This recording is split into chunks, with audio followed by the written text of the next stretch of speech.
지금부터 김종인 대표의 속개 선언으로 더불어민주당 제5차 비상대책위원회 회의를 속개하겠습니다. 김종인 대표의 발언이 있겠습니다. 지난주부터 우리 당의 공관위원회가 가동이 돼가지고 공천 작업을 착수했고 금주에는 비례대표의 신청자들의 공모가 예정되어 있습니다. 우리 당이 지금 추진하고 있는 공천의 3대 원칙은 성역이 없고 투명하고 공정하면서 선거에 이길 수 있는 이러한 인물들을 갖다가 선택하는 것을 목표로 삼고 있습니다. 이 공천 과정과 관련해서는 공관위가 공천을 심사하는 과정에 있어서 외부로부터 어떤 어떠한 간섭이 있을 수 없을 정도로 비대위가 이것을 적극적으로 지원을 갖다가 하고 있다는 말씀을 드립니다. 지금 사실 다 아시다시피 우리 당이 지금 정상적인 상황에서 선거를 맞이하는 것이 아니고 매우 비상적인 상황이 있기 때문에 비상대책위원회가 선거 관리에서 모든 것을 갖다 결정하면서 그 결정하는 과정 속에 공관위에다가 공천 심사에 관한 모든 권한을 갖다가 이임했기 때문에 과거에 최고위원들이 네 사람에서 조금씩으로 봐주기 좋다 이런 것은 이번 이 공관위 심사 과정에서 절대 있을 수 없고 있지도 않을 것이라고 하는 것을 분명하게 말씀을 드립니다. 그런데 여하튼 이 선거를 대비한 공천 과정을 진행하는 과정에서도 아직도 이 선거법이라는 것이 확정이 되지 않았기 때문에 후보자는 물론이고 유권자들도 굉장히 당황하고 있는 이러한 시점이 아닌가 생각합니다. 그런데 지금 이 선거법이 이와 같이 오랫동안 지연되고 있는 상황은 다른 게 아니라 이 선거법에다 다른 법안을 연계를 시켜가지고서 이 법이 통과가 안 되는 선거법도 안 되는 것처럼 이렇게 이 여당에서 계속해서 물고 들어지기 때문에 선거법 확정이 이렇게 늦어지고 있다고 봅니다. 그런데 이 선거법이라고 하는 것은 어느 특정 정당의 이익을 위해서 만들어지는 것이 아니라 국회라고 하는 기본 원리를 갖다가 생각할 것 같으면 이건 당연히 이미 만들어져야 할 것이라고 하는 것인데 여태까지 이것이 확정되지 않은 것에 대해서 굉장히 저도 의문이 가는 바가 적지가 않습니다. 그런데 우리가 민주주의를 제대로 보장할 것 같으면 실질적으로 이 선거 절차라고 하는 것이 가장 중요한데 이 절차에 관련된 법을 갖다가 통과를 시키지 않고 당리당량에 사로잡혀가지고서 우리가 원하는 법을 통과시켜주지 않으면 선거법도 안 된다 하는 이런 논의를 전개되는 것에 대해서 굉장히 저는 회의를 가지면서 여당이 하루빨리 이 선거법을 갖다가 확정해 주는데 좀 허심탄회하게 노력해 주는 걸 갖다가 바라는 바입니다. 그 다음에 최근에 보고 보시면은 자영업자들의 폐업률이 5년 이내 최대로 늘어나가지고서 우리 사회가 점점 불안정에 빠지고 있는데 물론 경기가 조금 어렵기 때문에 폐업이 이루어지는 것은 어쩔 수 없다 하더라도 근본 원인을 볼 것 같으면 지나친 탐욕을 가진 이 대기업 브랜드에서 소상공인이나 이러한 자영업자들의 생존을 갖다 위협하는 이러한 것이 날로늘기 때문에 이렇게 가다가는 결국은 우리나라의 모든 사람들이 특정 대기업들에게 종속되는 피용자 관계로 다 끌어올 수밖에 없지 않느냐는 이런 우려가 되는 겁니다. 그래서 여러분들이 잘 아시다시피 자본주의라는 것이 안정이 되려면 소규모의 자본을 가지고 독자적인 생계를 갖다가 유지할 수 있는 숫자가 많아야만이 자본주의가 안정적으로 운영될 수 있다고 하는 것을 역사가 입증하고 있습니다. 그런데 지나치게 소위 탐욕을 갖다가 부리는 이런 대기업들에 대해서 아무런 제재도 가지 않고 이거를 방치하게 될 것 같으면 결국은 어떤 형태가 나올 수 있겠느냐. 인간이 세상에 태어날 때 탐욕의 본능도 가지고 나오지만 생존의 본능이라는 것도 무엇보다도 중요합니다. 그 언젠가는 이런 생존의 본능과 이 타격의 본능이 부딪히는 상황이 될 것 같으면 경제 사회가 어떻게 될 거라는 것은 사전에 누구나 다 알아낼 수가 있습니다. 그런 상황에 왔을 때는 경제고 성장이고 사회 안정이고 우리가 전혀 기대할 수가 없습니다. 이 점을 갖다가 우리는 유념을 해가지고서 우리 사회의 성장과 동시에 사회가 안정이 될 수 있는 이러한 제도를 갖다가 마련해야 되는데 이 점에 대해서 우리 더불어민주당은 최선의 노력을 갖다 경주를 갖다 할 작정입니다. 이어서 이병걸 원내대표의 발언이 있겠습니다. 오늘은 어제 일방적인 새누리당의 그 회담 발표와 관련된 것 그리고 선거법 쟁점법안에 대해서까지 말씀드렸습니다. 어제 일요일 저녁 7시 30분부터 3시간 동안 여야 3+3 회담이 있었습니다. 오늘 29일까지 국회 운영과 선거구 획정 및 법안 처리에 대한 의견을 듣기위한 자리였습니다. 그러나 전혀 사전된 합의를 이루지 못했습니다. 선거구 획정안 합의는 결코 법안 처리 합의와 연계할 수 없다는 것을 분명합니다. 선거법의 일정에 따라 필요한 대로 처리해야 한다는 것을 분명히 말씀드립니다. 우리 당은 4.13 총선 선거구 획정 기준안을 법안과 묶어서 합의하는 방안을 받아들일 수 없음을 분명히 했습니다. 4.13 총선거를 법에 정해진 시기에 실시하는 문제가 어떻게 야당이 정부 여당의 요구에서 반철시켜야 하는 문제입니까? 지금이 헌정이 마비된 계엄령 시기여서 야당이 계엄 해제와 선거 실시를 요구해야 되는 시기도 아니지 않습니까? 여당은 4.13 총선을 원래대로 실시하는 것은 무슨 시위를 베푸는 듯한 정말로 어처구니가 없는 태도를 취하고 있습니다. 최근에 첩보 수준의 논란된 정보를 유포하면서 선거 국면에서 오히려 정상적인 선거를 칠 수 없는 것 아니냐라는 판단도 나오는 정도입니다. 우리 당은 선거구 획정 조건으로 법안 처리를 합의하는 것이 아닙니다. 선거구 획정과는 별개로 북한인권법은 합의에 필요한 여러 가지 절차를 거쳤고 시기적 필요성이 있어서 가급적이면 이번 임시국회에 처리하려는 것입니다. 그리고 새누리당은 회동 내용을 일방적으로 국회에서 알리지 않을 것을 촉구합니다. 어제 한 10시 반 넘어서 일방적인 그 브리핑을 통해서 테러 방지법은 거의 합의된 것처럼 나온 기사를 좀 봤습니다. 아침에 정부 여당이 주장하는 그 테러 방지법, 정확하게는 테러 정보 수집을 위한 국정원의 상시적인 금융 거래 감시 및 통화 감청법, 실질적으로 합의가 진정된 사항은 아무것도 없다는 사실 분명히 말씀드립니다. 그리고 조금 더 붙여 말씀드리면 오늘 테러 방지법에 관한 내용을 좀 더 논의하는 것으로 합의를 했습니다만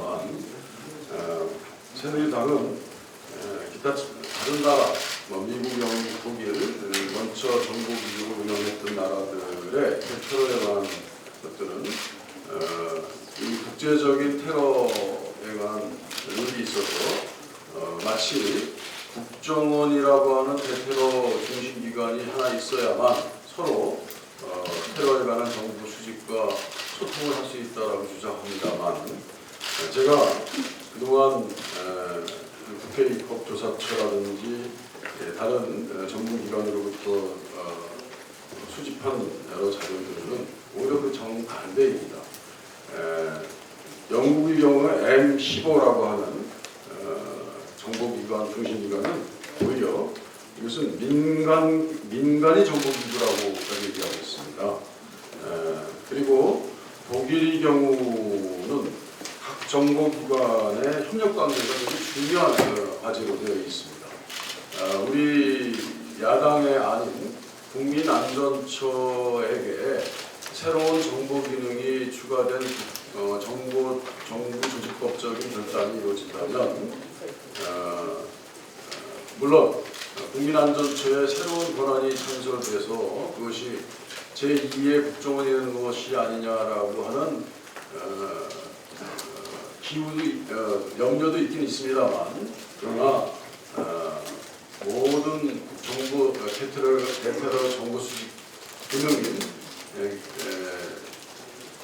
기능의 핵심인 통신감청, 또 금융정보분석, FIU 접근법까지 국정원에다 주는 방식으로 정보기구를 일원화하는 것은 세계적 조류에도 맞지 않고 우리에게도 국정원이 불신받고 있는 우리 현 상황에서도 결코 대테러의 의도하고 효율적인 방법은 아니다라는 것을 분명히 합니다.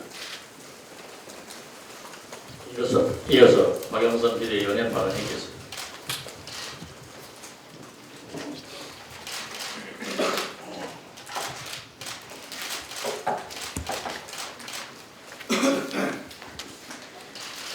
박근혜 정부가 담배세를 올린 결과는 어떻게 됐습니까? 국가 재정이 바닥나자 결국 서민 주머니에서 세금 거둔 결과를 초래를 했습니다. 재벌 3, 4세들의 편법 상속, 또 세금 깎아주기, 이런 것들을 지속적으로 하면서 서민들에게는 계속 정말 세금을 걷어갑니다. 올해 안에 신용 체크카드 소득공제가 일몰됩니다. 이 신용 체크카드 소득공제가 일몰이 되버리면 직장인 근로소득자에게 직격탄이 날아갑니다. 우리 서민들은 신용카드 쓰고 이 소득공제 받는 그런 재미가 있었습니다. 그런데 박근혜 정부는 이 재미를 또 걷어가는 것이죠. 이것뿐만이 아닙니다. 고물상 업계 그리고 폐지 줍는 노인들에게 적용이 되던 부가세 매입세 공제도 올해 끝납니다.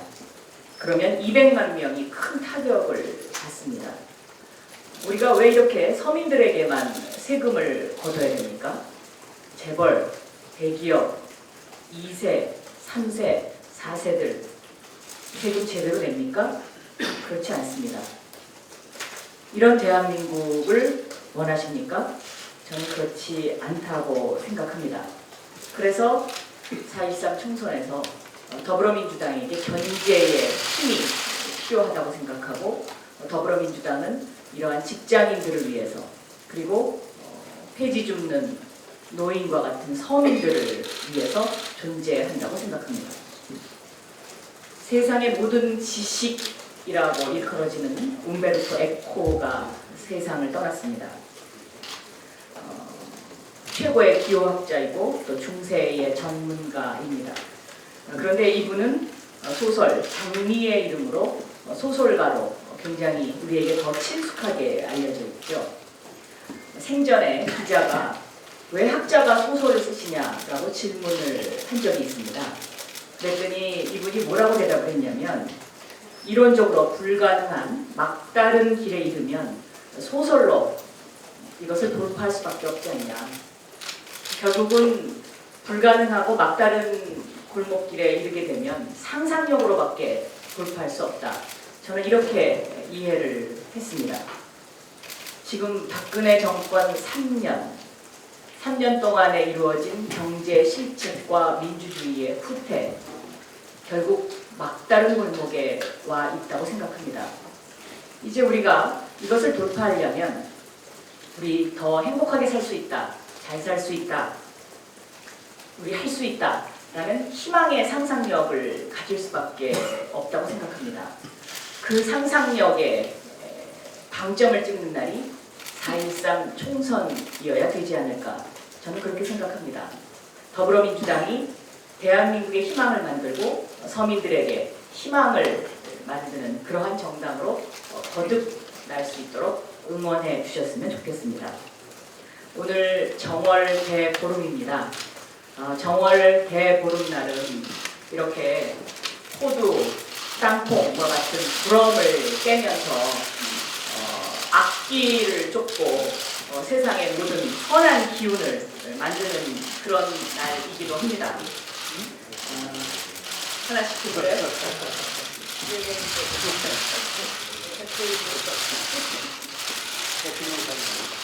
그래서 오늘 정월 대보름을 맞아서 국민 여러분들께 이렇게 호두와 땅콩껌을 선물로 드리면서 악기를 쫓고 앞으로 올해 한 해 마음속에 소원하시는 모든 일 다 잘 되셨으면 좋겠습니다. 감사합니다.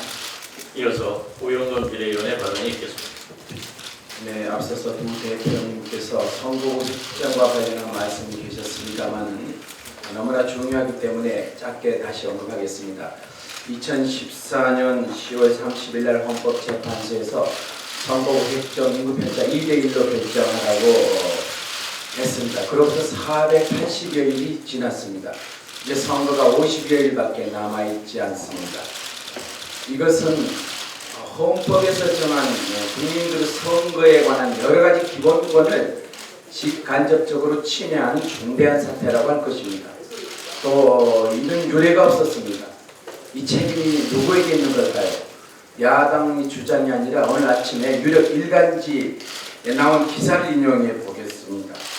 이 선거구 획정과 관련한 선거법 사태를 악화시킨 당장 주범은 민생법안과 선거법을 연계한 새누리당이다. 이게 유력 일간지가 보도한 것입니다. 이 책임은 새누리당에 전적으로 있다. 새누리당이 왜 그렇게 되었을까? 그 배후에는 민생법안을 최우선적으로 처리하라고 지시를 한 박근혜 대통령 때문입니다. 여당의 지도부는 협상을 하는 것이 아니라 대통령의 지시를 이행하는데 전락하고 말았습니다.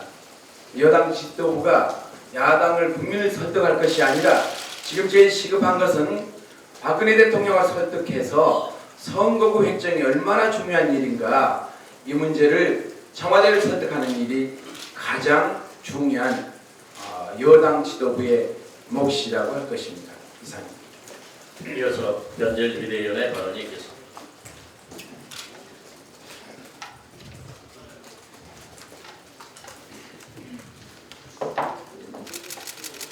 이병헌 원내대표께서 테러방지법에 대해서 말씀하셨는데 한 가지만 부연해서 설명드리겠습니다. 새누리당의 원희철 원내대표께서 국정원이 직접 감청하고 직접 계좌를 뒤지는 것이 절대 아니다. 지력에 달하기 때문에 어떠한 권한도 남용할 수가 없다.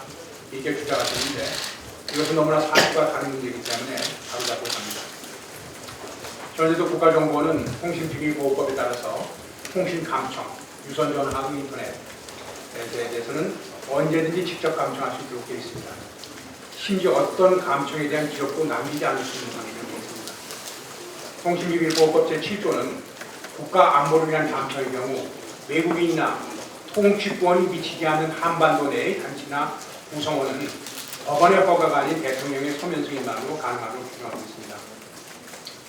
전문가들은 이러한 외국인이나 통치권이 미치지 않는 단체나 구성원 규정이 지나치게 포괄적이고 적용되고 있는 것이 아니냐, 이런 지적을 하고 있습니다. 또한 통비법 제8조 긴급통신 제한 조치의 경우 국정원은 법원의 허가 없이 언제든지 임의로 감청을 할 수 있도록 규정하고 있습니다. 긴급감청 권한을 주고 있는데 긴급감청 후에는 사후에 보고를 하도록 되어 있습니다. 그렇지만 현재 국가정보원이 긴급감청을 실시했다고 보고한 사례가 한 건도 없습니다. 결과적으로 정보기관 스스로가 보고하지 않으면 아무도 국가정보원이 어떤 법원의 허가 등을 받지 않고 감청을 했다는 걸 아무도 모른다, 이런 소리가 될 수가 없습니다. 그렇기 때문에 이렇게 투명하지도 않고 정치적으로 중립적으로 않은 국정원에서 테러 방지라는 명분하에서 금융, 통신, 우치정보 등 국민의 사생활을 낱낱이 들여다볼 수 있는 막강한 권한을 추가적으로 부여하는 것은 불가능한 것이 아니냐. 국민의 사생활이 완벽하게 장악되는 이런 상태를 방치할 수 없는 것이다. 이렇게 확실히 말씀드리고자 합니다. 이어서 이용석 비대위원의 발언이 있겠습니다.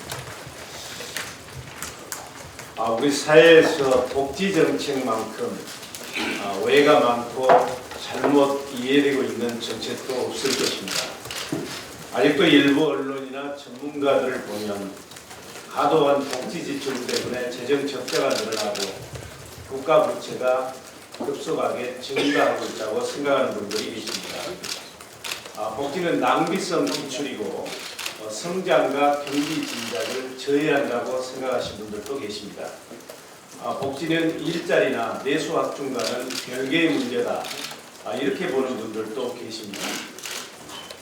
그러나 제대로 된 정부가 종합적인 시각에서 제대로 설계하면 복지 지출은 그야말로 불평등을 완화하고 성장의 동력이 되고 내수를 진작시키는 가장 유효한 정책입니다.